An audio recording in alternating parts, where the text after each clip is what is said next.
I could definitely get on board with Yeah. this box I mean, mix. they're all when we cut, I'm eating the rest of my plate. Like, they're all really good. Here, you can have my number 2.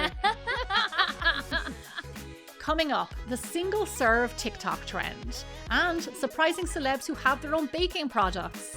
Also, pairing desserts with your main course. That and everything else you need to know.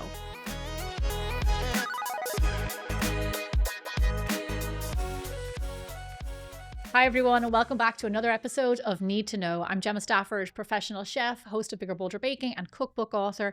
And I'm here joined with my two lovely co-hosts, Shukla, who is our culinary director for Bigger Bolder Baking, and Tianna, who is an amateur baker but a professional host. Tianna, you have a good lineup for us today, so I'm excited to get stuck in. Yes. Hello. How are you two doing? Good. Good.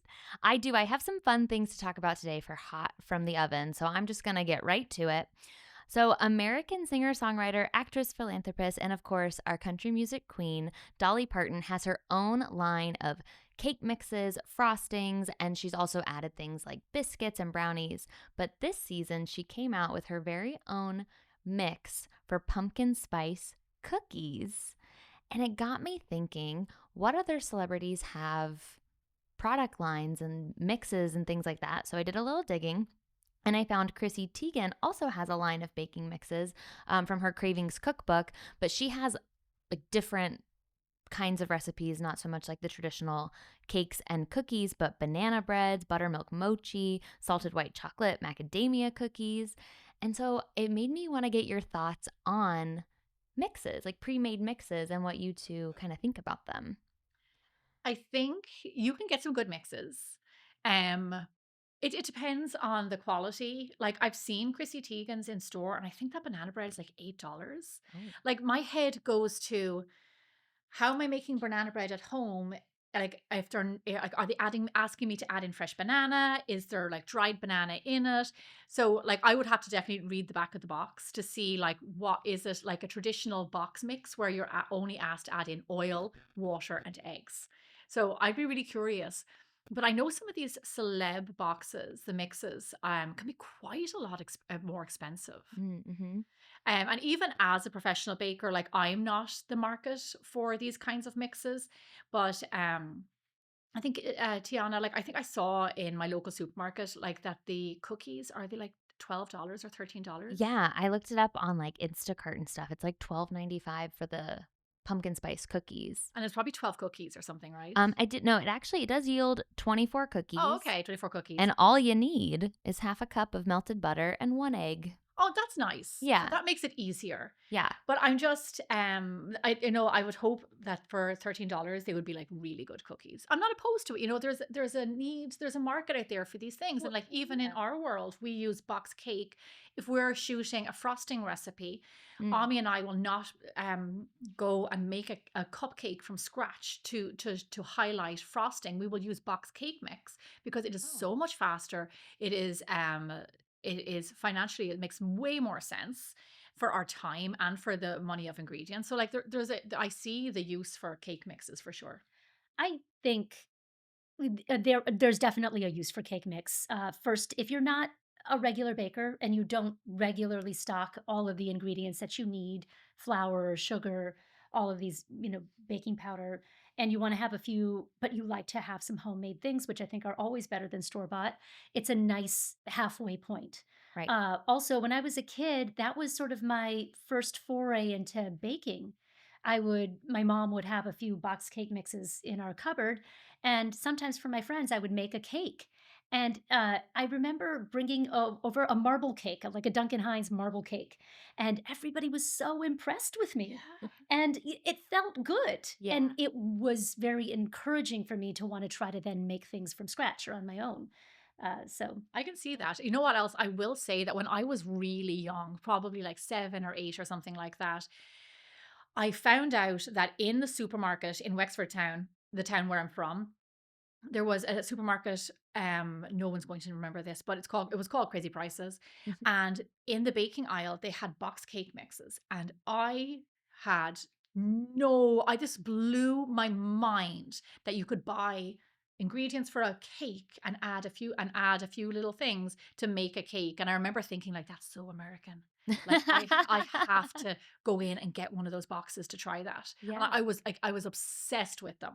I can't remember what I thought of the results, but I will say that regardless, sometimes the quality can vary. It does make an incredibly moist cake. Yes, Yeah. they are they put They're very moist. conditioners and, Yeah. they do, they formulate these mixes so that you get these tender, moist cakes. They're not bad. No, they're not bad. Can I tell you something? Yeah. A little tip. I might have said this before.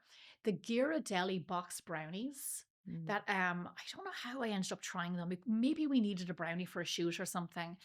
They are so good. Oh. They're chewy. You get the crinkle top. They're lovely and shiny on top. They're dark, dark chocolate, and they're chewy. They are, you guys, so good. I just had that for the first time last week. No way. Yeah, I Oh my was at gosh. a friend's party and she brought a pan of brownies and I had one. I was like, wow, these are Yeah. chewy and really good.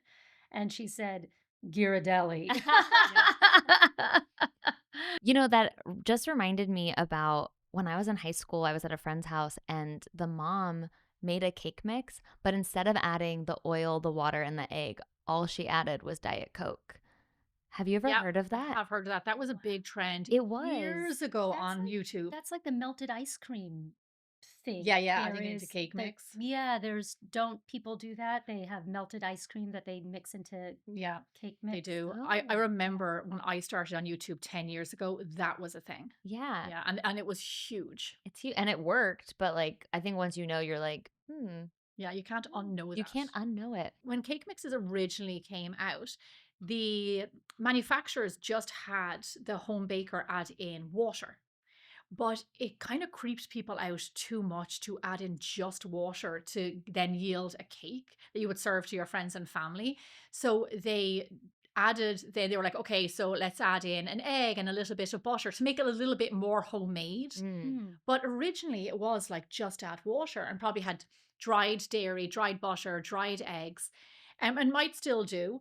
But for the sake of mind of the baker, to make it more appealing, they said add in an egg and some butter. Well, if you think that freaked people out, you know the brand Krusteaz? Mhm. So they just came out with a pour and bake mix batter For pancakes. for brownies and chocolate and vanilla cupcakes where you don't add anything. Yeah. You just pour it into your pan or your cupcake molds and you bake it. I have to say that makes way more sense to me in a way than add an egg and oil into cake mix. Because if you have something that's pre-made in a box, the whole point is convenience. Mm. Why not? It's like the slice and bake cookie dough that you get in Yeah. the fridge section. Why not have something as convenient as pour and bake? Just like you just mentioned, the just add water cake mix Yeah. makes a lot more sense to me because I think the whole idea is you don't have a whole lot of ingredients on hand. I think, I agree with you. And then I think of myself where I'll tell you when I use bought cakes mixes. George at 6:30 in the morning tells me it's a bunny's birthday that day and we need to have a party and we need a cake and we need to have frosting and sprinkles and all the things. And he is hell bent on this cake. We learned, more fool us, we learned later his ulterior motive was that he just wanted cake. himself. But Smart kid. yeah, super smart. And we literally repeated this over and over again. But anyway, there was no way. And I asked him, do you want to do a mug cake? And he was like, no dice. We are making a full cake. So that's when I would always have box cake in my cupboard. And it would be Duncan Hines and Betty Crocker, whatever was the cheapest in the supermarket. And I would like have to mix. And then I'd get him to add the eggs and we do a little bit of oil and water and to make it more of a baking thing. Mhm. And then bake the cake and whatever. And then George would just like tuck into the cake. Well, I'm so glad you brought up mug cakes because my next topic is a viral trend that I've been seeing on TikTok. I've actually been targeted these TikToks where it's like, make just one cupcake, make a single serving cookie, make yourself. I saw this really funny one that was like, for people who live alone, make your own mini cake. And I didn't really realize that was a trend, like single serve dessert. Yeah. And mug cake is one of the big ones, and you have a history with mug cakes. Yeah, 10 years ago, I put out my first video on YouTube. I didn't invent mug cakes. Mug cakes existed out there a little bit. And and people that were doing it were mixing box cake mix with an egg or with a can of 7 Up or Coke or something. Mm. So what was out there was very little and very bad. Mm. And at that time, 10 years ago, there was very few creators on YouTube, especially bakers and professional bakers. So I literally was the only professional baker on YouTube 10 years ago. Wow. And we saw these mugs, and what happened was, long story short, a fan was asking me to show him how to make a cake without an oven. And after it sat with me for a while, I realized that, I was like, how do you do this? It's not possible. And then I realized he was talking about, like, an alternative way to bake a cake. So then I thought, like, you can microwave them, you can steam them, you can do other things.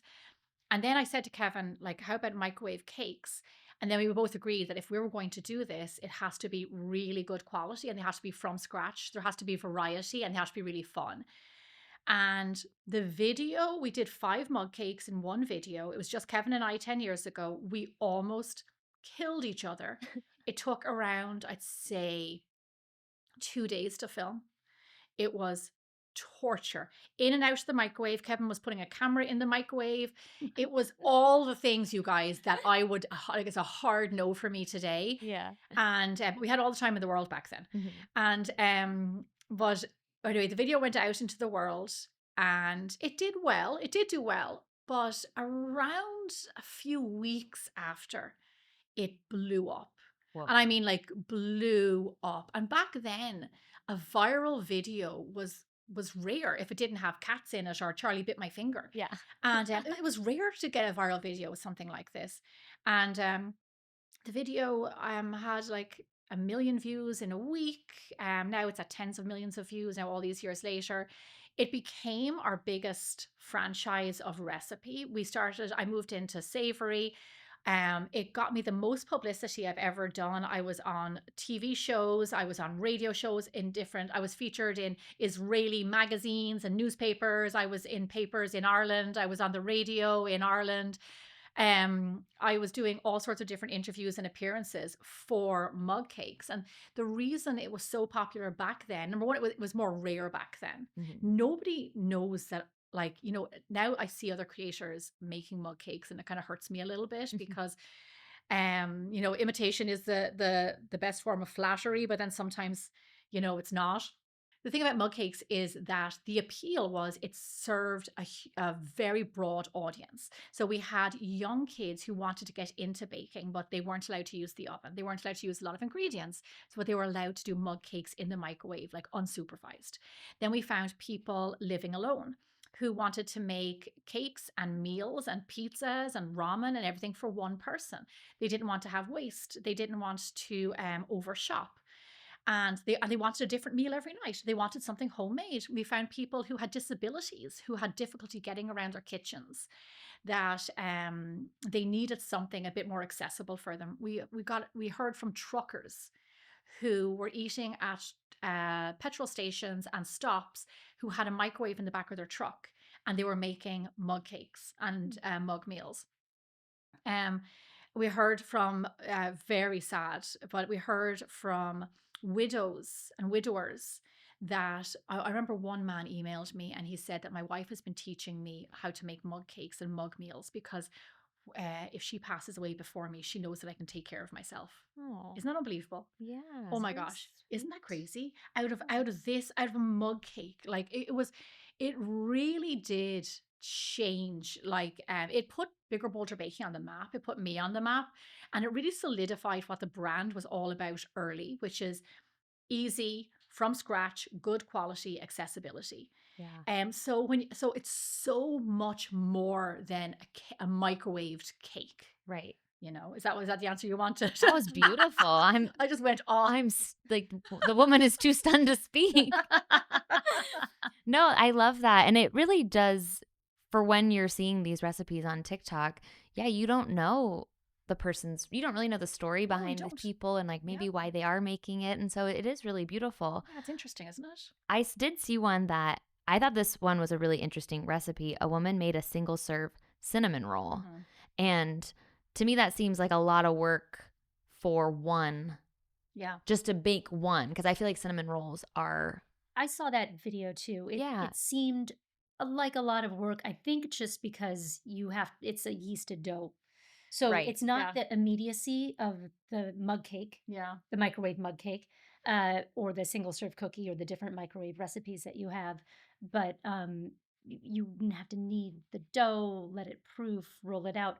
All of that I think could still be satisfying if Yeah. you Yeah. know, what are you gonna do with a whole pan full of cinnamon rolls if you don't have anyone to give them away Yeah. to? And let's be honest, I would have a pan of cinnamon rolls and then I'd probably eat 4 or 5 of them Oh, for just sure. if they were there. Yeah. But if I wanted to have the experience of making one, maybe it's worth Yeah. it. It seems like a lot of work It for did. one. I like in the video. The thing about it is that her videos are very quick. This is Broma's Bakery, and the video is in the show notes. Mhm. This is Broma's Bakery, and the video is in the show notes, and it did really, really well. But the way that it's cut, which is so perfect for TikTok, it makes Yeah. it look like she just whipped it up. Yeah. But it was a yeasted dough, and you had to proof and all the things. But it is a good idea. Like, Yeah. but the thing about it is, when I did that, I would make a cake and that had a filling and a cinnamon swirl and stuff like that, and it would be done in the microwave. I would not go to, because then I think we're kind of getting out of that accessibility territory. Right. Yeah. I'm also just so amazed that people have the willpower to just have one. Like the people who make a single serving cookie, Mhm. I'm like, that's incredible. If I'm making cookies, I'm gonna eat at least 3. Like, Which is exactly why yeah. you would make a single serving, Yeah. because then you wouldn't wanna go through the effort of making a second one. Make sure you stick around because we are going to be doing an official blindfolded taste test of Dolly Parton, Chrissy Teigen, and Gemma's banana bread. Well, that's all I have from Hot from the Oven this week. So thank you both so much for going on that fun journey with me. And whether you're using like a cake mix or a single serving dessert, I think we can all agree that dessert is a necessity. So for our In the Mix topic today, I want to talk about how to pair desserts with your meals or dessert pairings, if you will. So, how would you, if you're planning a meal, what would be your steps to pairing the right dessert to come after the dinner that you're preparing? I would say when it's something like that, I would say seasonality plays a big role. And everybody loves a theme. Mm-hmm. Mhm. So, and especially if I'm having guests over, I go to that bit more of an effort to do like Middle Eastern cuisine, or like maybe make an Indian meal. And then I will carry that theme from the main course to the dessert. Mm-hmm. So, like, I think, picking your theme will make it much easier to pick your dessert, and it narrows that scope of what you have to pick from, which can be like very overwhelming. It's like I could make literally anything, or keep it seasonal. So, if it's fall and you're doing like roast pork loin with apples, maybe you could do like a nice warm, cozy like fall dessert.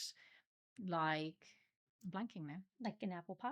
No, but I'm trying to stay away from apples because I said apples and pork. Oh, well, if I was, doing a pork loin, I might maybe do like a simple custard as a dessert, Yeah. something lighter, something less, but I would think with pairings, yes, I think themes are nice, carrying a theme through. Sometimes the tone of a meal, if you're having a barbecue, maybe you just want to serve ice cream or a sheet cake because it's a casual meal. You're doing a fall pork loin, which is heavy. Maybe you want to have something opposite, a lighter finish, a sorbet or a custard if it's fall and you want to keep it cozy but keep it light. Otherwise, maybe it's a special celebration and the dessert is going to be the big thing, and you've made a really fancy cheesecake or something heavier for dessert. Maybe you want to start with some simple grilled fish and vegetables, so that you're not overwhelmed when it comes time for dessert. So that would be another thing I would think about is Yeah. how special is it? What is the main focus of the night? Um, yeah, I think something like that.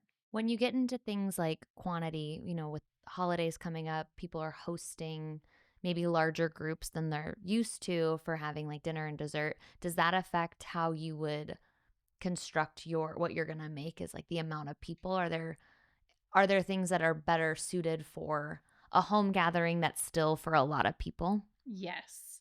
I think we've had this conversation before where is when you're doing a crowd, make something that is easy, like stews, tagines, maybe even a pie or a shepherd's pie, a chicken pie, something that which is still really tasty, really flavorful. Even if it's a big pot of pasta or something, but just make it where you're not grilling off 15 steaks, that you're not roasting multiple loins and then carving them all, you know what I mean? Or roasting off chickens and then carving up all the chickens. Like just make it something that is good for a crowd. And I will say, and I will say, the older I've gotten, the less time that I have, and the longer I've been doing this, the simpler it is on the chef, the more enjoyable the food is, and the more enjoyable the party is, Mm. because you're not stressed and you're not in the kitchen cooking all the time.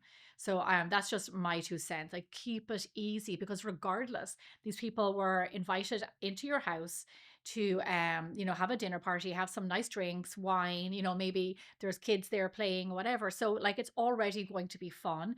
So, give them something nice that's flavorful, that's like homemade, but like keep it simple. Like do, a big pot of bolognese, or, Mm. something that you can, that the bolognese can be made the day before, which gets only better with time. Chili. We talked about this, feeding chili to a crowd. Sure. And then also in terms of dessert, depending on again, the theme of the night, if it's casual, like you've made a big pot of chili or a big pot of stew, um, I have never, we have regular big potlucks almost once a week, tons of people, and they're very casual. And sometimes, there's a, a cake or some effort, but no one has ever complained about fresh baked cookies. So, like, if I just made cookie dough and scooped it and kept it in the freezer, and then while we're all eating, I throw a few pans of chocolate chip cookies in the oven, nobody complains about that. Yeah. Nobody thinks that's not good enough for dessert. That's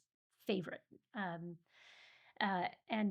if it's a nicer meal, like a holiday meal, and you have a lot of people over, and you still have 20 people around a table, I think you can have a few different options for dessert that are make ahead. You could have a cake and a pie. You could ask people to bring. People love bringing desserts, so that's another They way do. to. Mm. Trifles. Mhm. Trifles. Yeah, We because they talked just about this. make it the day before, they get Yeah. better, or ask somebody. Yeah, and then ice cream and cookies. I started doing ice creams when there's kids around, or sorry, cookies. And because like Ami said, I have them in the freezer, and they've aged. They're nice and flavorful. They're chocolate chips, and it's easy. And often at the end of a meal, not everybody wants dessert, but often people will take a little cookie. Yeah. Mhm. So it's nice. Yeah, keep it simple. Great. Well, thank you both so much for all that insight on dessert pairings. One of my favorite things about the Bold Baking Network is that there's a whole team of professional bakers and chefs and professionals. So we're actually going to hear from some of them now to see what they think on dessert pairings. Hi guys, it's Paul Bradford here from Cateflix.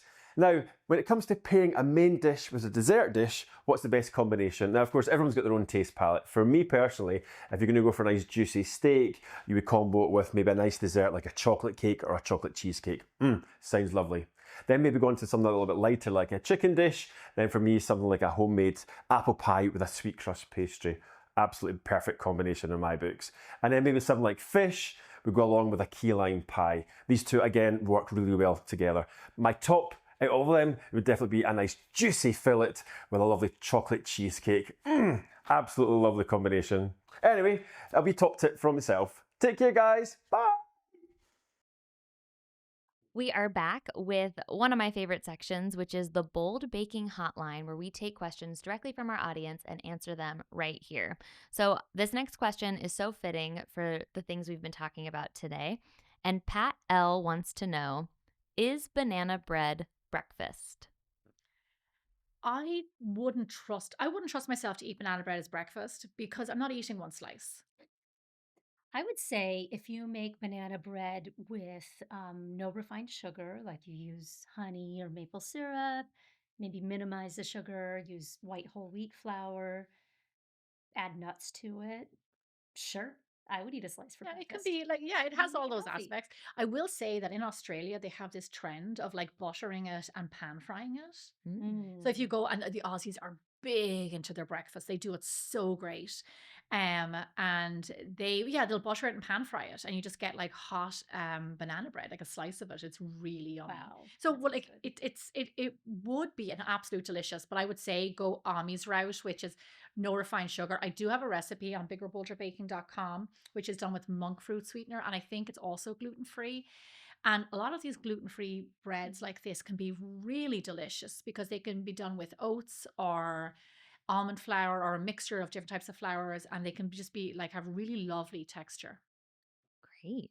I love banana bread for breakfast. I saw this question and I was like, oh, is it not a breakfast food? I say, why not? Yeah, why not? Pumpkin. If you can get it at a coffee shop, it's breakfast because you get your coffee in the morning, right? All right. Next question. Angela A asks, besides nuts, what are some other things you can add to banana bread to shake it up?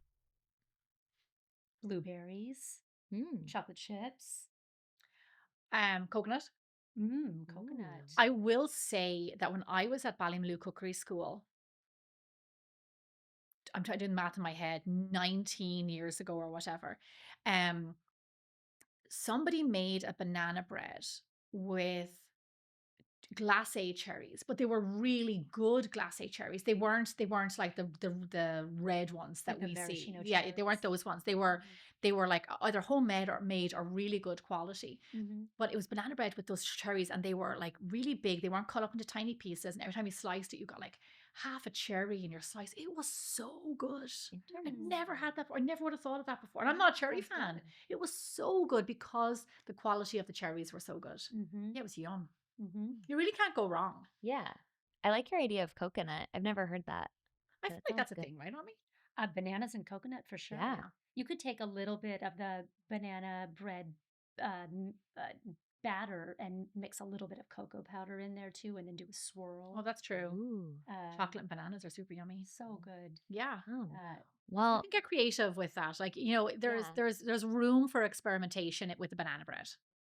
all this talk of banana bread, I think it's time to move on to our banana bread blind taste test. What do you think? Yep, I'm here I've first. been waiting this whole episode for Let's that. do it.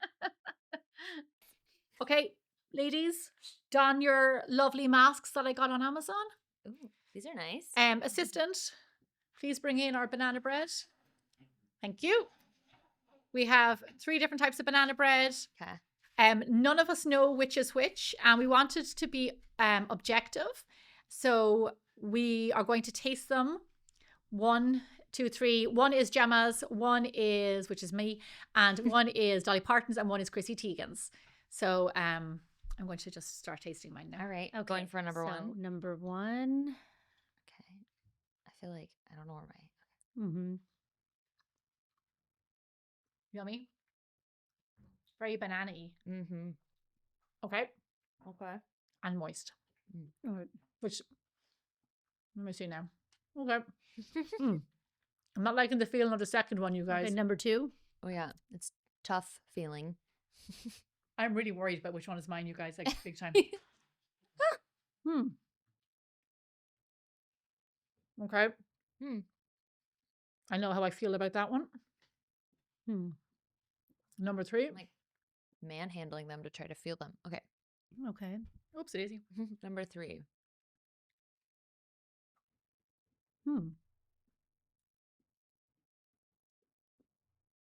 I think we have a clear winner. Mm-hmm. Okay. Wow. Yeah. Can we take off our masks? I know exactly what I'm going to say. Okay. Masks off? Masks off. Okay. Tianna, go. Your quick assessment. My clear winner is number 3. It just was the perfect balance of softness, banana. I liked number 3 the most. My clear winner is number 1. Mm. Even though it's the smaller of all of the cakes, Way better flavor, way better texture. And it was banana-y flavor. And I feel like there's real banana in it. Number 2 was dry and a bit tough. And it didn't have much banana flavor. Number 3, I did not care for. And it tasted like synthetic bananas. Ami. Well, I know you're smiling because you know which one's which.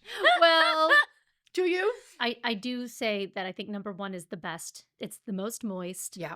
Has the best banana flavor. I hope this is my one. Number 2 was a little drier. It was a little drier, and I thought number 3 had a little more banana flavor. It was a little bit more moist, but also a little bit dry. I like a dense, moist banana bread, so I'm going to say number 1. Yeah. So Ami got a peek at what is what. Ami, tell us which is which. Well, Chrissy Teigen's wins. No way. That's number 1. No Chrissy way. Teigen's. Well, look, That was my guess. it was your guess. You know, she uses dried banana chips in her mix, and also, and then it's just an oil, add in oil and egg, I believe. It's way better than the Number others. 3 is the Dolly Parton, Oh, interesting. which required mashed bananas. Yeah. So I thought this was going to taste the most banana-y because it maybe had some sort of dried banana plus mashed bananas. I thought it tasted fake. Yeah, yeah. But the Chrissy Teigen's one, to my surprise, I could just keep eating. And my one's number 2. Wait, let me taste it again. No. The damage has been done. Oh, but No. It's not. I don't know. I don't know. Number 1 is the winner. Number 1. Way to go, Chrissy. Wow. Can't wait to see what you do next.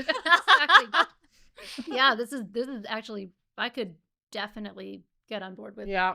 this box mix. I mean, when we cut, I'm eating the rest of my plate. Like, they're all really good. Here, you can have my number 2. Well, thank you so much for listening. Make sure you like, subscribe, rate, and review us anywhere you listen to podcasts. And of course, you can always watch every episode of Need to Know on YouTube. From HRN and the Bold Baking Network, you are watching the Need to Know Baking Entertainment podcast.